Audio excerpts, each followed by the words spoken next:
Hello students, welcome all of you in online lecture series of microprocessor and microcontroller subject, in which today we are going to see the categories of special function registers. So today is our 25th lecture on this subject and my name is Pooja Subhashrao Deshmukh from International Center of Excellence in Engineering and Management College, Aurangabad. So in last lecture we have studied the special function register, or what is mean by special function registers. According to that, what are the list or how many registers of that we have already seen, and what are the categories of the microprocessors, SFRs, in which there are some categories like math or CPU register, status register, pointer register, input output port latches, peripheral control registers, peripheral data registers. So there are some categories of that. In that we have seen two categories already, that is math or CPU register and status register. So today we are going to see the next, that is pointer registers. In categories of special function register there are two, that is pointer registers and stack pointer. Then in input and output port registers, P0, P1, P2 and P3. Then peripheral control registers. Peripheral control registers are SCON, TCON, TMOD, IE and IP, and last one is peripheral data registers. So we will see what are they and how they will work. So first of all is data pointer or DPTR. It having two bits, that is DPL and DPH. So data pointer is a 16-bit register, and it is physically the combination of DPL. DPL means what? Data pointer low, and DPH means data pointer high. These are the special function registers. So the data pointer can be used as a single 16-bit register or as a DPTR. So or two 8-bit registers, that is DPL and DPH. So DPTR doesn't have a physical memory address, but the DPL means lower byte of DPR and DPH means higher byte of DPR. It having the separate addresses in the special function register or memory space. So DPL is equals to what? DPL is equals to 82H and DPH is equals to 83H having the address. Then DPTR register is used by the programmer for addressing external memory or program as a ROM or data as a RAM memory. So here you can see the diagram of DPTR having the 0 to 7, that is 8 bits these bits are divided into two types, that is DPH and DPL, means what? Higher bits and lower bits. Then next one is stack pointer. The figure of stack pointer is, you can see here, it having also 8 bits, that is bit 0 to bit 7, and the address starts from 81H. So stack pointer is a point out to the top of the stack and it indicates the next data to be accessed. So the stack pointer can be accessed using push, pop, call and rate instructions. So the stack pointer is an 8-bit register, and upon reset the stack pointer is initialized with 07H value. When writing a new data byte into the stack, this stack pointer is automatically incremented by the 1 and new data is written at the address of stack pointer plus 1. So when reading the data from the stack, the data is retrieved from the address in the special stack pointer, and after that the stack pointer is decremented by 1, means what? When we are adding new elements in that, it incremented by 1, and when we are point out the elements from the stack, it will decremented by 1. So in this way stack will operate. The next one is input output port registers. Input output port registers are P0, P1, P2 and P3. So here you can see the diagram of these ports, that is P0, P1, P2 and P3. So port 0 having 8 bits again, 0 to 7, and the address starts from 80H. Port 1 having also 8 bits and the address starts from 90H. Then port 2 having 8 bits and the address starts from A0H. And port 3 having the 8 bits and the address starts from B0H. So let us see. So the 8051 microcontroller having the 4 ports which can be used as a input and output ports. So these ports are P0, P1, P2 and P3. So each port has a corresponding register with same names, like the port registers also P0, P1, P2 and P3. So the addresses of the port registers like P0 from 80, P1 from 90, P2 from A0 and P2 from B0. So in this way it will addresses. So each bit in the special function register correspond to the one physical pin in the microcontroller. So all these port registers are both bit addressable and byte addressable. Writing 1 or 0 on a port register or bit will reflect as an appropriate voltage like 5 volt and 0 volt on the corresponding pin, or that pin we will use in the operation. So if port bit is set, means declare as a 1, the corresponding port pin will be configured as a input, and similarly if the port bit pin is cleared, means declare as a 0, the corresponding pin is configured as a output, means as a 1 for input and 0 as a output. So upon the reset condition, all the port bits are set to the 1 and hence all the port pins are configured as a input pins. So in this way input and output pins are works. Then next one is peripheral control registers or PCON registers. First one is PCON, that is power control register. Power control register also having 8 bits again, that is IDL, PD, GF0, GF1, then 3 bits for reserved and SMOD, and this address starts from 87H. Now we will see. So PCON or power control register is, as the name suggests, it is used to control the microcontroller's power modes, and it is located at the 87H of the special function register's memory space. So using 2 bits in the PCON register, the microcontroller can be set to idle mode and power down mode. Again note that the PCON register is not bit addressable, but during idle mode microcontroller will stop the clock signal to the arithmetic logical unit in the CPU. But when it is given to the other peripherals like timer, serial interrupt, etc. So in that order, to terminate the idle mode, you have to use an interrupt or hardware reset option. So in the power down mode, oscillator will be stopped and the power will be reduced to 2 volt. So to terminate the power down mode, you have to use just hardware reset. Again, apart from this, PCON register can also be used for a few additional purposes, like SMOD bit in the PCON register is used to control the baud rate of the serial port. So SMOD is used as a, if 1 means what, double the baud rate using timer 1, and if 0 means what, normal timer 1 baud rate. Then 4 to 6 bits are for reserved. Then GF1 means what, this is the general purpose user flag bit, and GF0 means general purpose user flag bit 0.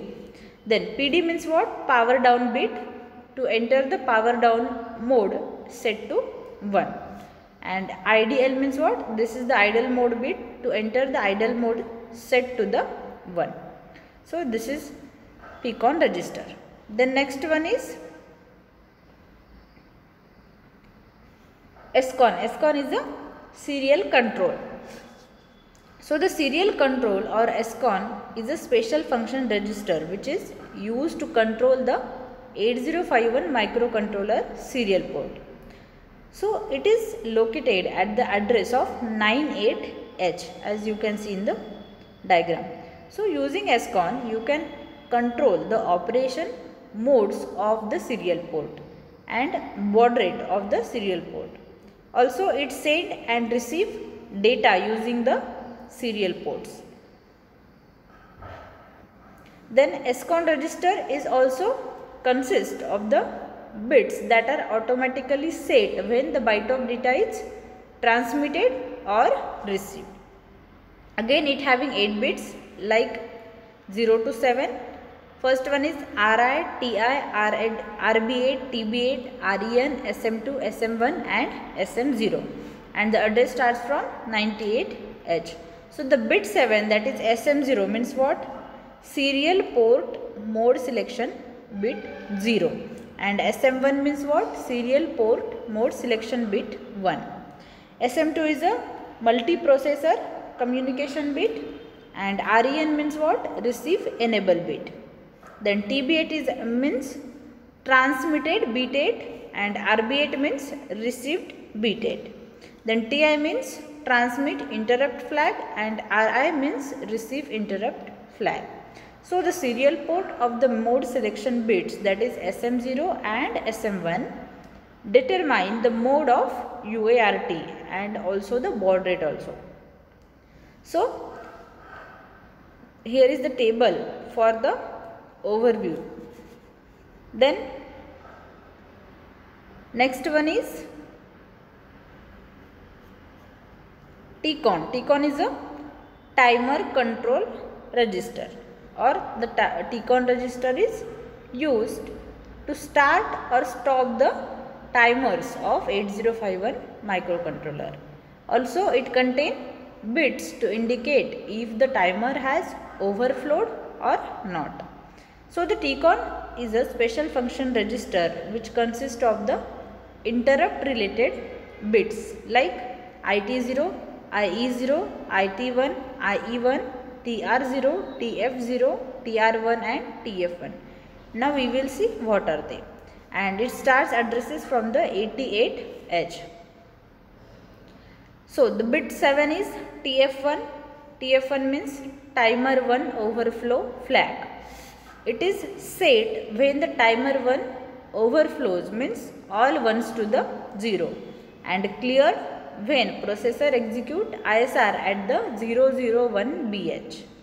Then TR1 bit is for what? Control bit. TR1 timer 1 run as a control bit to enable the timer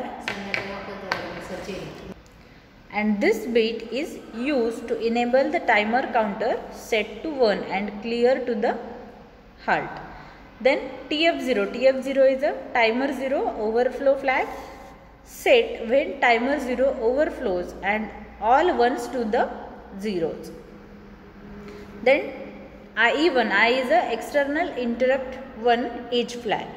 It is set when high to low is received on the INT1 that is port 3.3 pin and it is cleared when processor executes ISR at 0013H.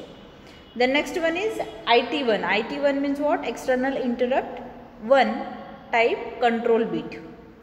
If 1 interrupt 1 occurs on falling edge and if 0 interrupt occurs on low level. Then IE0 means what? External interrupt 0 edge flag. It is set when high to low is received on the INT0 that is port 3.2 pin and it is cleared when processor execute ISR at the address of 0003H.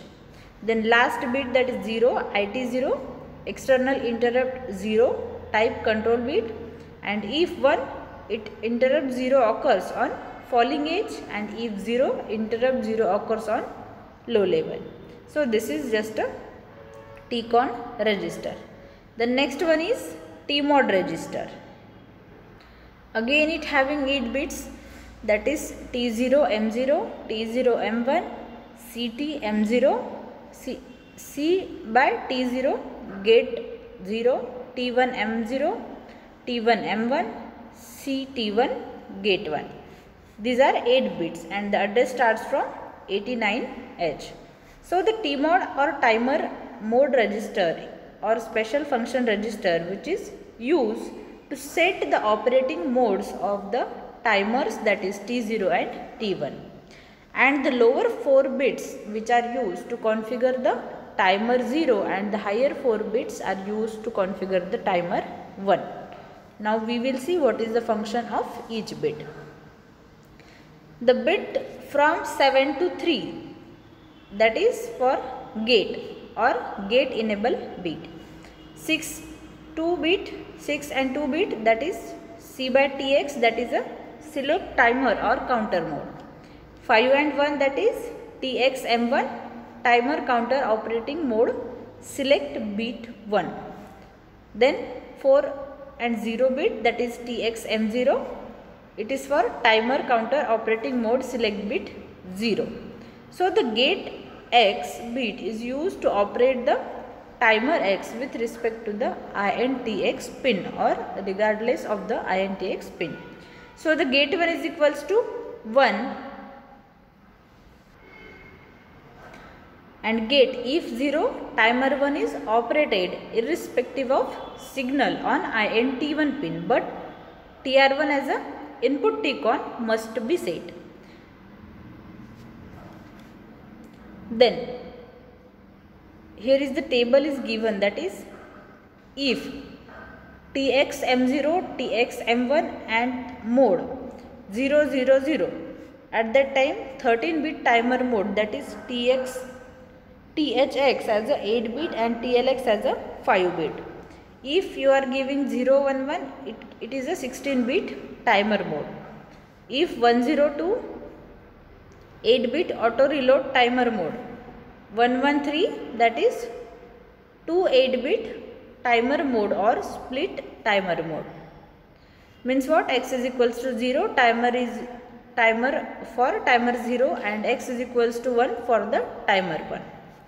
In this way TMOD register works. The next one is IE. IE is a interrupt enable. So it having again 8 bits, that is EX0, ET1, EX1, ET1, ES, ET2, reserve and EA. So we will see, and the address starts from A8H. So the IE or interrupt enable register is used to enable or disable individual interrupts. If a bit is set, the corresponding interrupt is enabled, and if the bit is cleared, the interrupt is disabled. So the bit 7 of the IE register, that is EA bit, which is used to enable or disable all the interrupts. Now we will see the description of each bit. EA means what? Global interrupt enable bit, which is set to 1, or individual interrupts can be enabled if set to 0 or interrupts are disabled. Then ET2 is a reserved, and ES means what? Serial port interrupt enable bit, set to 1 when serial port interrupt is enabled and set to 0 when serial port interrupt is disabled. Then next one is ET1. ET1 is used for timer 1 overflow interrupt enable bit. It is set to 1 when timer 1 overflow interrupt is enabled, and if set to 0, that is timer 1 overflow interrupt is disabled. Then EX1 as a external interrupt 1 enable bit. It is set to 1 when external interrupt is enabled, and it is set to 0 when external interrupt is disabled. The next one is ET0. ET0 as a timer 0 overflow interrupt enable bit. It is set to 1 when timer 0 is overflow interrupt is enabled, and set to 0 when timer 0 overflow interrupt is disabled. Then EX0 as a external interrupt 0 enable bit. If set to 1, external interrupt 0 is enabled, and if set to 0, external interrupt 0 is disabled. So the interrupt enable is a special function register which is a bit addressable. The next one is IP. IP means interrupt priority. So the IP or interrupt priority register is used to set the priority of the interrupt as a high or low. If a bit is cleared, the corresponding interrupt is assigned low priority, and if the bit is set, the interrupt is assigned high priority.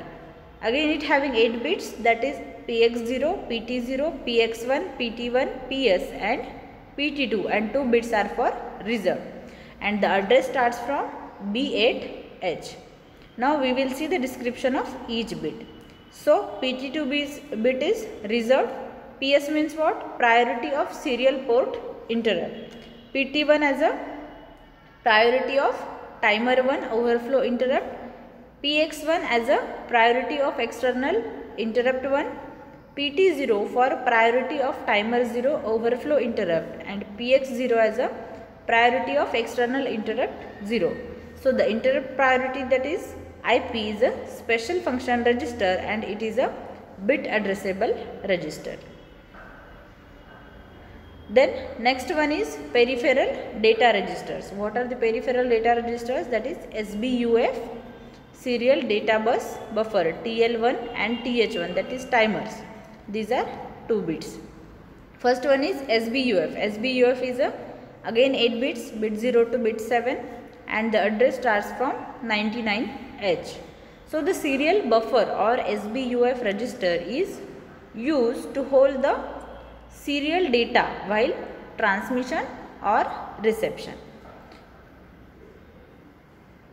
Then TL0 and TH0 means timer 0 as a low and high. So the timer 0 consists of 2 special function registers, that is TL0 and TH0. So the TL0 is a lower byte and TH0 as a higher byte, and they are together form a 16-bit timer, that is timer 0 register.